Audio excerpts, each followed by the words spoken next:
Suzuki community, it's Myron at Zuk's Off-Road. Today we're going to be talking about something I brought to market about 5 years ago. We have over 300 running turbo systems. I'm pretty smart about this turbo system, so today what we're going to be doing is talk about the kit, because it's such a simple kit to install. So I'm going to kind of ad-lib and go through the different pieces. This is not really the instructions, but it's more of an informational video to discuss how I built it this way, why I built it this way. And I'm going to start with one of my favorite cars. It's gone now, but I had a car called Popcorn. Popcorn had a very expensive 1.6 8-valve engine, and I really love Harleys and Suzukis to the point where I get this feeling of, look at me, I'm driving this really badass vehicle. And so on my Popcorn, I could pop the clutch in first and second and then raise the hood about 6 inches on a reverse YJ suspension. And so when people were looking at me, I would, raise, like try to pull a wheelie, but it obviously couldn't pull a wheelie. And then I got into this thing of, hey everybody, let's drag race, because quite a few years ago I could wheel more, and I was really pissing the local club off because they're on the trail and I want to go faster, so I'd go off the trail, go jamming by this big line of Suzuki, throw rocks at everybody, and I got scolded a few times, so I kind of slowed down a little bit. But I really thought that was a really, really nice, fast Suzuki. So one day I'm driving down to Florence Junction, which is where the mountains are, really great big area here in Arizona. And I think I've said before, I moved to Arizona just to go wheeling. But I was a Jeep guy back then. So I'm driving down 147 miles on the freeway, and I'm going uphill to get out of this valley. And here I am in third gear, and this car probably got $12,000, $13,000 in. And I'm going 42 miles an hour in third gear, And then, of course, once I got on flat, I'd be doing 75, 80 miles an hour with this high-performance motor. And so I get down to Florence Junction, and I have some friends down there. And the trailhead to that particular trail is about 12 miles of desert. And so I'm basically racing with a friend of mine, and I would catch up to him, and he'd just disappear. And I'm like, wow, what does he have? 2.0, 2.3? I haven't seen him for a couple of years. What the heck is in that car? So I race dangerously fast, just me and him, going around corners, jumping over tree logs, anything to get to the trailhead before him. I'd catch up to him and he'd just leave me in the dust in his ratty old Samurai. So when we finally got to the trailhead, I said, Jared, pop that engine, I want to see what you got. And what he had was a working turbo system with one of my side carburetors, and I was just blown away.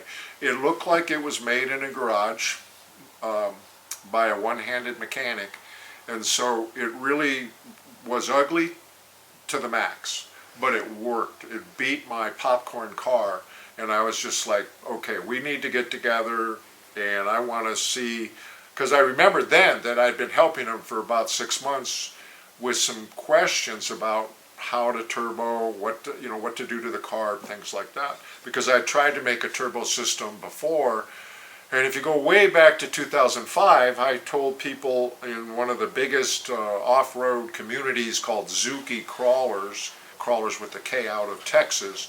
I told that crowd then, because I was a member of one of the sheep clubs there, a club inside of that club, and I told them then if I sold 500 units, I'd make a turbo. So once we got to like 1,000, I said, well, I better start working on a turbo, and it didn't work out.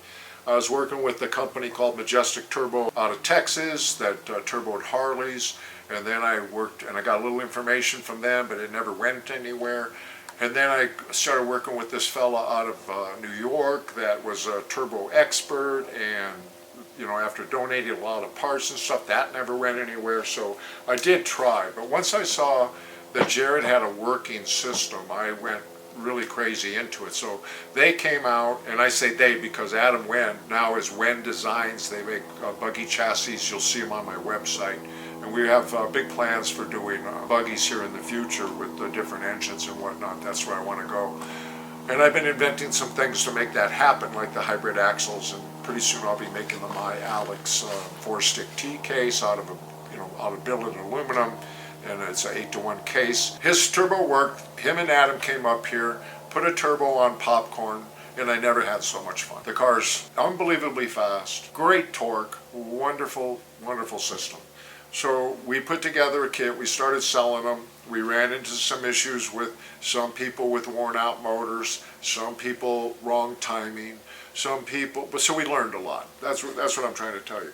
So this is our current kit. We've had some things custom made for us. We make some parts, and so I'm just going to talk about this kit because there are no instructions. And the reason why there's no instructions is because I'm really tired of getting copied. I don't have any problems with being copied because I really promote the do-it-yourself people. I just have issues with coming up with something and then being copied. So I'm going to leave it at that. So today we're going to be talking about the My Turbo, and I'm just going to be lifting up various pieces here because we have a limited field of vision. The first thing I want to start with is our turbo log, because last night on Facebook I was getting my ass handed to me because of how we make this turbo log. And so people were complaining about how it looks, how it's centered on the log, things like that. So let me explain something to you. This is 1/2-inch cold rolled, it's laser cut, it's not water, it's not plasma, and so some of the circles aren't perfect, and we love this because we've made maybe around 400 of these, even for do-it-yourself people. And so let me explain something to you about Boost. We're using 1.25" thick wall castings here. They are cut and set at a certain distance on a CNC machine. We have a supported neck on a thick 1.5" tube with the inlet, which is 3/8 of an inch. We make this very heavy, very thick, for the reason of it gets hot because of turbo. When you're boosting, we're adding 60 horsepower, people, not 600. I'm hoping soon to be working on an engine that a turbo's 500 horsepower addition, and that's the Honda K. They're 200 horsepower out of the box. You get 700 horsepower out of it when you turbo them. Obviously the Suzuki transmission and the Suzuki T-case isn't going to handle that. So this is why I'm looking at getting some other products out there. So when you look in here, you might say, oh, it doesn't flow properly, so port it out. We don't port this out, and if you do it, you're not going to increase the dyno at all because Boost pushes the air through anything. Now, remember what Boost is. Boost is going into the engine. It's got to come out. So our log, as ugly as you think it might be, is made so that it lasts, because if you did this in anything thinner, it would bust off the engine because we're holding the weight of a KO3. So if you have any issues with how it looks, let me know if there's another log out there that you like better and cheaper. Anyways, we have these out there. There's one thing I'd like to just say about this log. Do not wrap with heat wrap this log. It's the only thing that makes it crack. I've tried to tell people over and over and over again, do not do that. And every once in a while we have somebody that's smarter than me. Sorry about the frog in my throat this morning. I've been having to ride the Harley to work in the cold because my Chevy trucks broke down again. Waiting for the parts, so I fixed that too. So, I'm sorry, I got sidetracked. I was thinking of a friend of mine I haven't seen for a long time. He used to be an employee here. And he saw me drive up in the old truck because we were delivering a lathe to his house that my son-in-law wanted him to have. And he saw my old truck and he goes, I can't believe you have that old truck still. My goal is to get 500,000 miles on it, and I think I got 85,000 more to go. So I'm going to keep fixing it till I hit that 500,000 mark. Anyways, so our logs are made in such a way because we have different manifolds for different engines, and we are compromising on where the round goes into the square. I just want to let you know it works, okay? So that's that. I'm done bitching about that. A part that we're going to give you is your 3/8 inch exit flange for the back of the KO3. What's going to go into this flange is going to be your down tube. You have to weld this because I have no idea what you have. Maybe you have power steering. Maybe you have not a Suzuki Samurai. So we leave this part for you to weld so you can clear your transmission, clear your engine in the angle that you want. So this is something that you will weld. Then we give you this to fit this in here and connect to your exhaust system. We have a plug here, right here. We got as far away from the heat as we could, and I've checked with AEM. They have no issue with our distance for your air-fuel ratio meter. And so this is basically your bung for your O2 sensor. We have a plug in case you don't have the meter, and then you use it to get it all going, then you can put the plug in. Our charge tubes are galvanized aluminum bent out of a company called GMB up in the Pacific Northwest. They make these tubes for us. We do not cut them the length. We send you the long ones so you can figure out how you want to run your charge tube. So this is our elbow that comes with our gasoline, my side, and my turbo kit. All right, I want to go back to the log. This is something you're going to get. If you have had a Samurai, you might have noticed that a normal non-turbo vibrates the bolts out of the exhaust manifold. So we came up with a long stud, a lock washer, and a flange nut. These work, and you're going to get these in our kit. So you're going to replace all of your bolts, and if you have studs, you can keep those studs in there, but we're going to give you enough for the whole head on the exhaust. And when you get a head from us, I don't sell heads, I sell engines. But you'll notice that we use that on intake and exhaust, both sides of the head on any engines that we build. Now, what's going to hold the KO3 to the log is going to be these Allens, these special washers. They look like flying saucers. They have teeth on them. They're heat treated. And the way that you put them on is you put them on so they're dished like this, so that when you collapse it, the teeth interlock. And that's what's keeping these bolts from vibrating out. When you first put this turbo kit on, you're going to notice that your bolts get loose. Tighten your bolts, just do it a few times, watch it.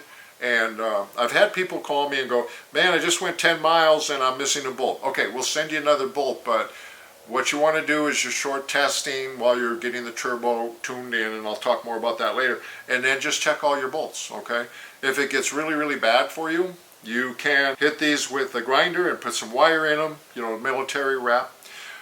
We're going to give you a lot of clamps, and we like to use the bolt clamps. They're called T-bolt clamps because there's a T piece in here. So you're going to get a big bag of clamps. You're going to get your heat socks for your spark plugs because the KO3 turbo, the log, they get hot. They run about 650 degrees. And I'm going to do another video soon about the propane. And one of the things about the propane is so cool. We ran a heat gun on it. When you're running propane directly into the KO3, I told Kerry at Got Propane that no way am I going to put propane into a turbo. I'm not going to do it. And he assured me that it won't blow up. So our first propane turbo kit, we literally started the engine from behind a wall and it didn't blow up. And so we went up there with a heat gun. And when the propane goes into the KO3, it runs 200 degrees cooler. So I'm working on a project now for my next buggy, and it's going to be a hybrid 1.68 valve propane turbo. Really looking forward to that. It's been a long time since I've had a buggy, and so we'll feature that build as we go along on that build. Okay, this is your oil feed line. Now, real quick history lesson.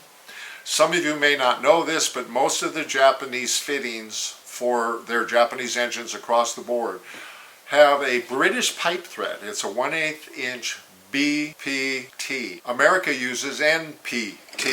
Unknown caller. Can I call you back? I'm doing a video right now. Yeah, go ahead, brother. I will. As soon as I'm done. Thanks. Sorry, folks. Let me shut my phone off. Okay. How in the world did the Japanese get a British pipe thread? So, if you like history, you want to read a book called The Rape of Nanking. The Chinese, they were the rulers of Nanking at the time, and in the 30s, Japan became a pretty aggressive nation. So when the Japanese went into Nanking, which was a British colony at the time, they got all of this technology that they didn't have in the homeland. And so this is how you get 1/8 British pipe threads in Japanese engines. So we get this fitting, we turn it to a 1/8 British on this side and a 1/8 NPT on this side, because unfortunately that's how we get some of these parts. So for you that are getting this kit, the dark side is the 1/8 British. This is going to screw right into where the engine block has the current oil pressure switch. So this is going to go into there. We then go into a brass square that's NPT. You can put that same sensor back on and run your oil pressure switch. This is the oil feed line. We also found out that just using a restrictor on the high pressure engine still flowed too much oil into the turbo. So we then have a valve, and I have had some customers in the past that burnt their turbo up because they didn't open the valve. So what we're looking for, and you can start the engine before you connect this, you just put a little oil in the turbo before you put this on so that it's lubricated. What we're looking for is a drip, drip, drip, drip, drip, drip, drip. That's what we're looking for, almost before it becomes a flow. Because if you have too much oil flow, and you have too much back pressure from the explosion going past the rings, which this is what you normally have a positive crankcase ventilator for, or valve. If you have too much boost going by the rings, it's going to go up the oil feed tube and it's going to suspend the oil on the shaft. And what's going to happen, because there's no seals in a KL3 that keep all that oil in, it's going to go into the charge tube, or it's going to go into the exhaust, because that's where the shafts go. And so we want you to oil this so that you don't have too much oil, and that's why we have a valve on it. So that comes with that also. And that is your oil feed line. Now, these oil feed lines are longer than you need, so what I do is I route them to the back of the firewall and come up to the turbo. We do not have a custom one made, because what this whole kit about is getting a turbo in your hands at a reduced price or affordable price for all of this stuff. We make very little on the turbos. Okay, I want to talk about the charge tubes now. We're coming out of the turbo. We're going to give you all of the fittings, the filters to come out of the turbo. I'll show you some of those pieces. And so this is really an important part. This is going to have the blow-off valve on it, and it's going to have the boost to the carburetor. The way I try to describe the boost to the carburetor, why are we boosting in the carburetor? Because if the charge tube is connected to the carburetor, why do we need to boost it? The reason why we need to boost into the carburetor is we've got to force the fuel out of the float bowl up into the jet stream. So if you've been to the carnival and you got on the ride that goes around and you put your back on that cage and you start spinning, you start to realize you can't move. You get forced against the cage. This is what's happening when you're not boosting into the fuel bowl of the carburetor with the pitot tube, and that's what this pitot tube is. So when I modify the carburetor, this hose, which is clear, goes into a port going into the chambers, going into the float bowl. It's a captive float bowl until it forces the fuel out through the emulsifier tube. And so as you accelerate, then the fuel can be forced up into the jet stream, because we are asking this turbo to take a lot more fuel and a lot more air. That's what boosting means. So here's an issue for you, and I'll talk about this a little bit later in details with the pressure regulator. The reason why this hose is clear is because we don't want fuel coming backwards into this charge tube, because it's going to go through the charge tube into the carburetor, into the engine. So if you have fuel in this line, you need to call me and we need to discuss how we stop the fuel from flowing into this line, which is usually the pressure regulator adjustment or a float adjustment, and that stops that. Blow-off valve. The reason why we have a blow-off valve is because I need to make a distinction of the butterfly on a Harley carb. You've got the engine side, you have the turbo side. The turbo side does not have vacuum, it only has boost. That's all it has. But the engine side has vacuum and boost. And you'll notice this if you run a boost gauge, that you'll have vacuum at idle, and then you'll have boost, and then as soon as you get off the gas pedal, the vacuum comes back.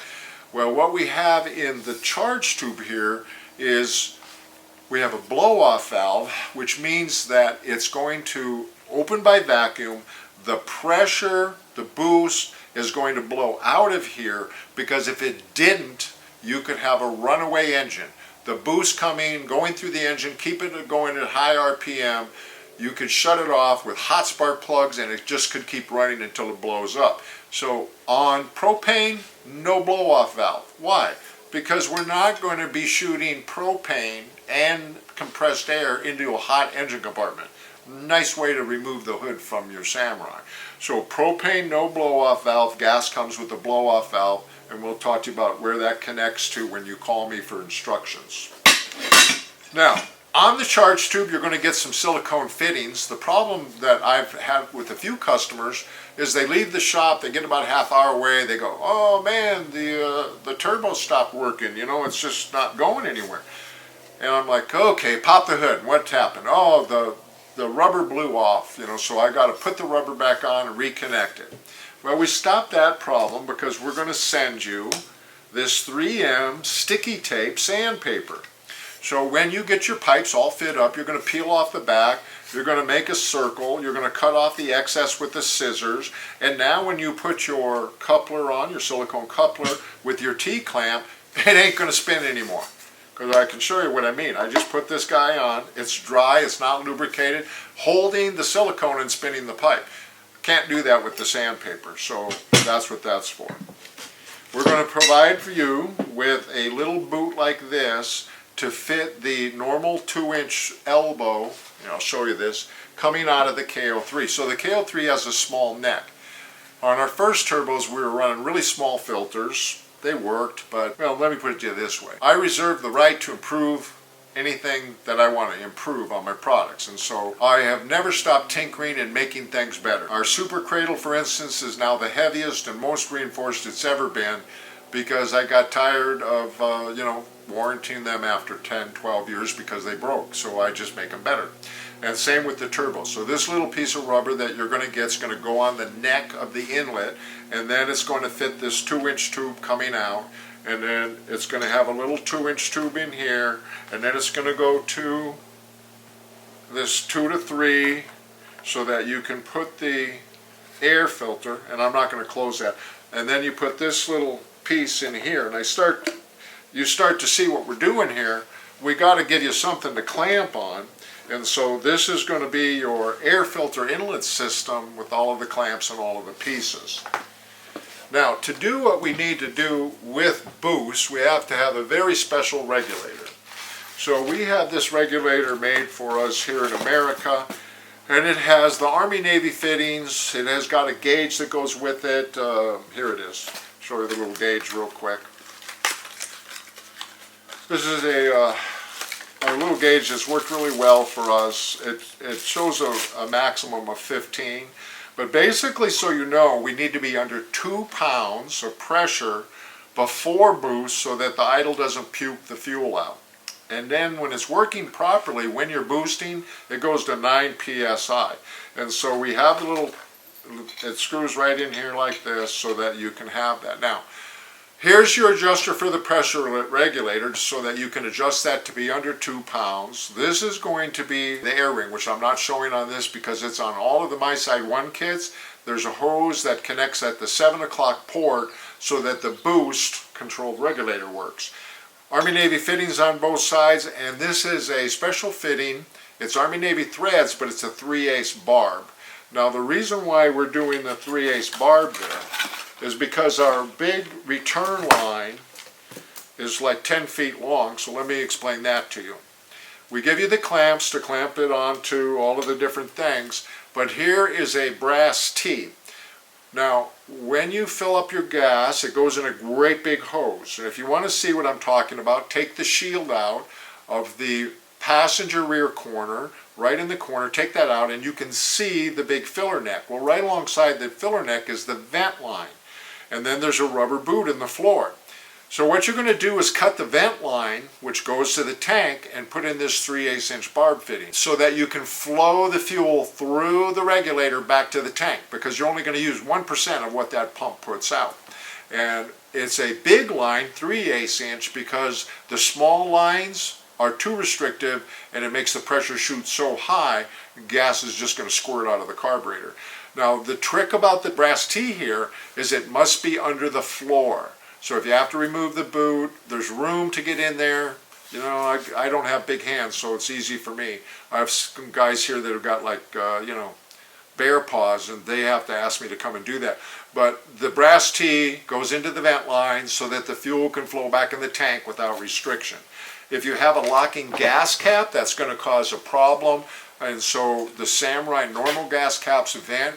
In extreme situations where people have locked gas caps, I show them how to drill a hole through the cap so that the pressure in the tank will vent out without causing back pressure up the line. All right, coming out of the regulator, we're going to provide an inspection filter for you. Also, this inspection filter is very similar to the one that we do on the My Side kit. The reason why I have this filter is so that I can ask you, if you call me and say, hey, the carb's leaking fuel, I can go, how much fuel's in here? Because if this is full of fuel and your carburetor's leaking, I have an idea what's going on. If it's only got a third of fuel and your carburetor's leaking, then I know that the regulator and all of that's functioning. So this is called an inspection filter. It's included with the kit.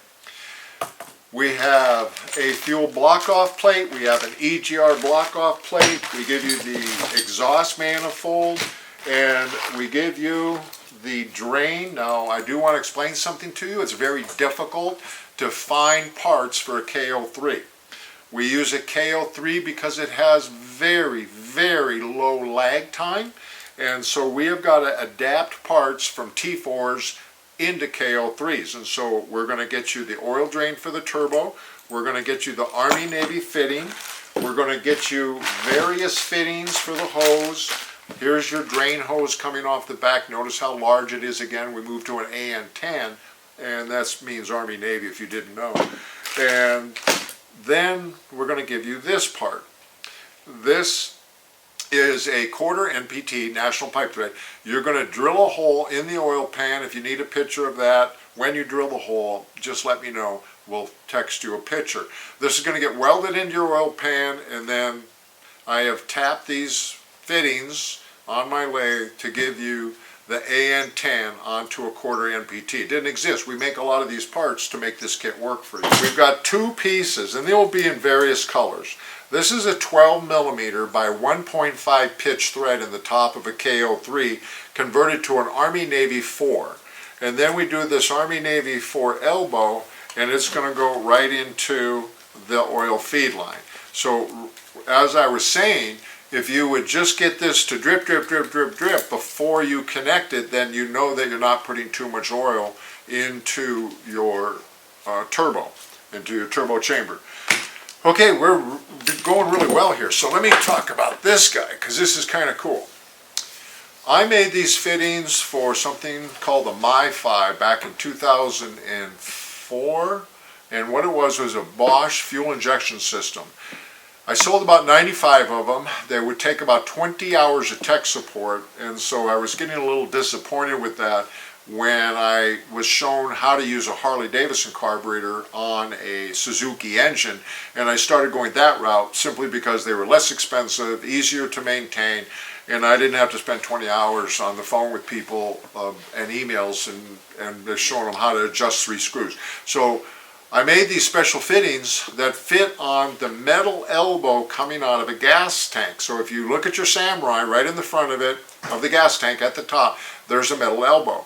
Well, you take that metal line off that goes to the small rubber line, and you take this fitting and you put it on with some pipe dope so that, you know, it seals. Now, we've run out of these fittings, and so when you get this particular fitting that I bought from Raceworks out of Australia, super expensive. I mean, crazy that this stuff is so hard to find. But this is again, this is an Army Navy fitting to a 1/2-inch hose barb. So very few people are going to get the brass. We're sending out the last kits ordered, and then this will be the new fitting that we got from Australia. Now, why did we do that? Because this is a reservoir for the fuel pump, which this is a E-2000. Any company is going to be able to get you this kind of a fuel pump. We provide it. I like this particular brand. It's very reliable and done a really good job for us. But this is for you 16 valve people, your 8-valve EFI conversion people that hear this when the pump's running. You want to stop that from happening? Do this. Get this fitting, get this hose, get a fuel injection filter. All this is 1/2-inch line, and this is going to now give you a reservoir so that the pump doesn't cavitate. That noise is air and fuel going through the pump, and that's why it makes the noise. Now, we have a little bracket here that we make, and this gets welded to the frame or screwed on the frame. You can put a blanket on that if you want, you know, some rubber, some clamps. We provide all that. Put this on the frame, and that will end that noise that we tell people just turn the radio up to get rid of the noise, because when the car's going down the highway you can't hear it, but when you're at a stop sign it's just really annoying. Well, we discovered that having these hoses coming out of that particular fitting and eliminating the small line going up to the engine compartment, that we've eliminated that noise. So if I was doing a EFI conversion, this is how we do it now. And of course, this is high pressure line that's going to go to the metal line that goes up to the engine compartment. And that is for our fuel system. Let's see if there's anything I missed. Oh, we give you heat wrap for the exhaust down tube. And of course, my cell phone number for tech support, because I will not put this in instructions because I'm just going to get copied more and more. And so if you want to get this kit from us, it's been a real hassle to get these out fast. So like I tell people, it's pay and wait. And this is October 14th, I think. Yeah.